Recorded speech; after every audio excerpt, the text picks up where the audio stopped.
ওখানে থাকার পরে কোনো ইয়ে খাওয়া দাওয়া কী করে মারা, আমি তো সাধু লোক, তার ঘর বাড়ির তো খাওয়া দাওয়া হয়নি, কী করে একটা গ্যাস ব্যবস্থা করে দেন, কিছু রাশন পানি আমি নিজে নিজে রান্না করে ভোগ লাগে খেয়ে।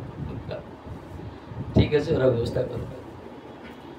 1 মাস থাকার পরে, 1 মাসে তারপরে করোনা কমপ্লিট হয়ে গেছে, সব যাওয়া সব ঠিকঠাক হয়ে গেছে যেখানে অ্যাজ ইট ইজ। যখন ও যাওয়ার জন্য চেষ্টা করে যে একটা ওনার কাছে কিছু এক ঝুলাই ছিল, একটা ব্যাগ, আর কিছু ছিল না, বেডিং, তার মধ্যে সব কিছু না, কপি নিয়ে যাকে কপড়া। যখন ও যাচ্ছে যাওয়া প্রস্থান, তখন মারवाड़ी বললো বা দাবা বললো कि महाराज আর থাকবে না। अरे बाप, बड़ी कृपा की आपने, बड़ी मेहरबानी है, कहाँ कहाँ क्या होता पता नहीं, ठाकुर जी बड़ी कृपा है, आप जैसे मिल गए सज्जन। ठीक है महाराज, बड़ी आशीर्वाद कीजिए, आप जाइए, हमारे जाइए। संत ने सोचा अच्छी लोग हैं, अरे कुछ मांगा नहीं, টাকা পয়সা হিসাব, মনে যা ভগবান की इच्छा। ও আরাম সে যাচ্ছে। ও মারুর একটা স্ত্রী ছিল, ও সবচেয়ে দ্রুত। ও এসে জিজ্ঞাসা করছে, বাবাটা কিছু দিল না, দিছে কি নাই? তুমি মাগে হিসাব তো করেননি? ভুলে গেছি, আরে গুড়বক, যাও যা 1 মাস খাওয়া দাওয়া সব ব্যবস্থা করলাম আমরা, ওরা আমার কি হবে, কোথায় দিকে এসছে, কি বাবা, কিসের বাবা, যা নিয়ে আসেন। ওই হেঁটে হেঁটে যাচ্ছে, কোথায় গাড়ি, আপনি তাড়াতাড়ি যান, ওকে ডেকে নিয়ে আসেন, বের টাকা পয়সা হিসাব করে নিয়ে আসেন। মারোয়াড়ি সরল ছিল, ও ছেলে ও গিয়েছে, বাবা বাবা বাবা, বলে আরে কিসের জন্য এসছে ফির? ঠিক আছে বাবা, একটু হিসাব তোটা বাকি রয়ে গেছে। ও বাবা, ও মনে মনে চিন্তা করছে, আরে আমি ভেবেছিলাম এরকম সতর্ক কিরকম সৃষ্টি হলো এখানে বিদেশেতে, আমি তো কি হিসাব সব ঠিকঠাক সে বলো। উনি কি বললেন, আমি তো ভুলে গেছিলাম, আমার তো বৌদি নাই, আমার কি বলছে মাতাজি, আমার মাতাজি ও বড়ি হিসাব কিতাব, বড়ি হিসাব রাখে। উনি আমাকে উনি বললেন যে নিয়ে আসুন, আমার একটা কমরার রেট হচ্ছে এই বাবা, আচ্ছা কত টাকা না, একদিন হিসাব, একদিন তো 1000 করি, 1 মাসে 30,000, আর খাওয়া দাওয়া আছে, কুল মিলা के 40,000। 40,000 ঠিক আছে। আচ্ছা তুমি কতদিন এসব ব্যবস্থা, এসব গেস্ট হাউস করেছো? বা বললো আমি এখানে 30-40 সাল।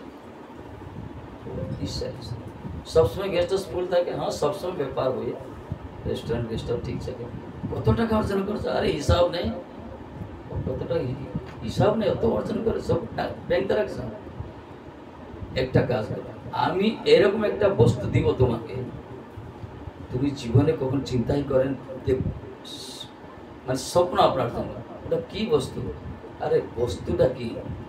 একটাই বস্তু দিব।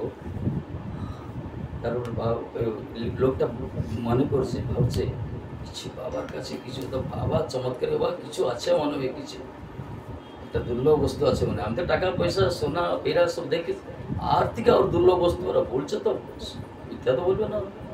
ও তো ব্যবসায় ছিল, বলে ঠিক আছে বাবা দিয়ে দেন কৃপা করে দেন।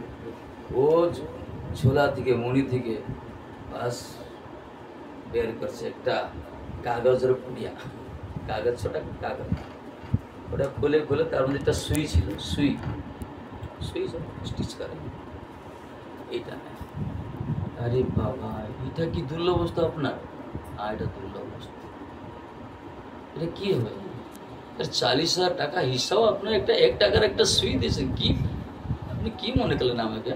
আমি কি, আরে মূর্খ শোনো, আমি সাধু লোক, আমার মানছি আপনার সাথে, আমি এখানে ঠাকুরজি আমাকে পাঠিয়েছেন সংসার লোক উদ্ধার করার জন্য।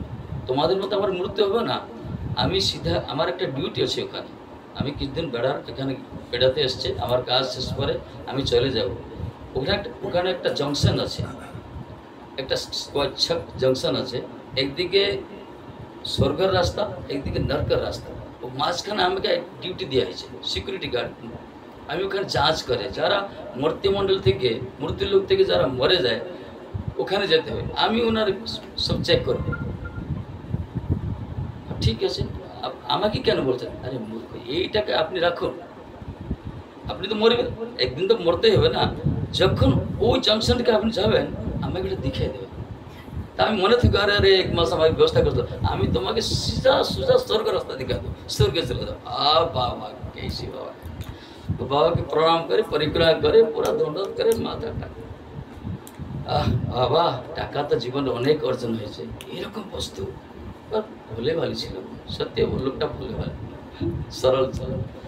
ও খুশ মিজাজ এসে धर्मपत्नी देखছে বাবা তো বড় গৃহকর্তা তো বড় মিজাজ তো খুশ है, খুশ পেমেন্ট হয়ে গেছে। মানে বললো টাকা কোথায়? আরে টাকা কি বলবো, টাকা তো জীবন অনেক আমরা অর্জন করেছে, একটা দুর্লভ বস্তু দিয়েছেন বাবা। কি বস্তু তুমি চিন্তাই করতে পারিও না। কি আর বল নাকি একটা সুইমিং করলো, এটা তোমার কি আর বলবো, এটা কি, এটা 1 টাকা হবে না। আরে শোনো, ও বাবা যেরকম মহারাজ যেরকম বললেন আমি বলছি, আমরা তো মর একদিন তো দুনিয়া ছেড়ে যেতে হবে, মৃত্যুতে হবে। মৃত্যুর পরে যখন জমপুরকে যেতে হবে, ওখানে একটা জংশন আছে, ও বাবা ওখানেই বসে থাকে। যারা এখান থেকে যায় ও যাঁচ করে, 2টা রাস্তা আছে ওখানে, একটা স্বর্গের দিকে একটা নরকের দিকে।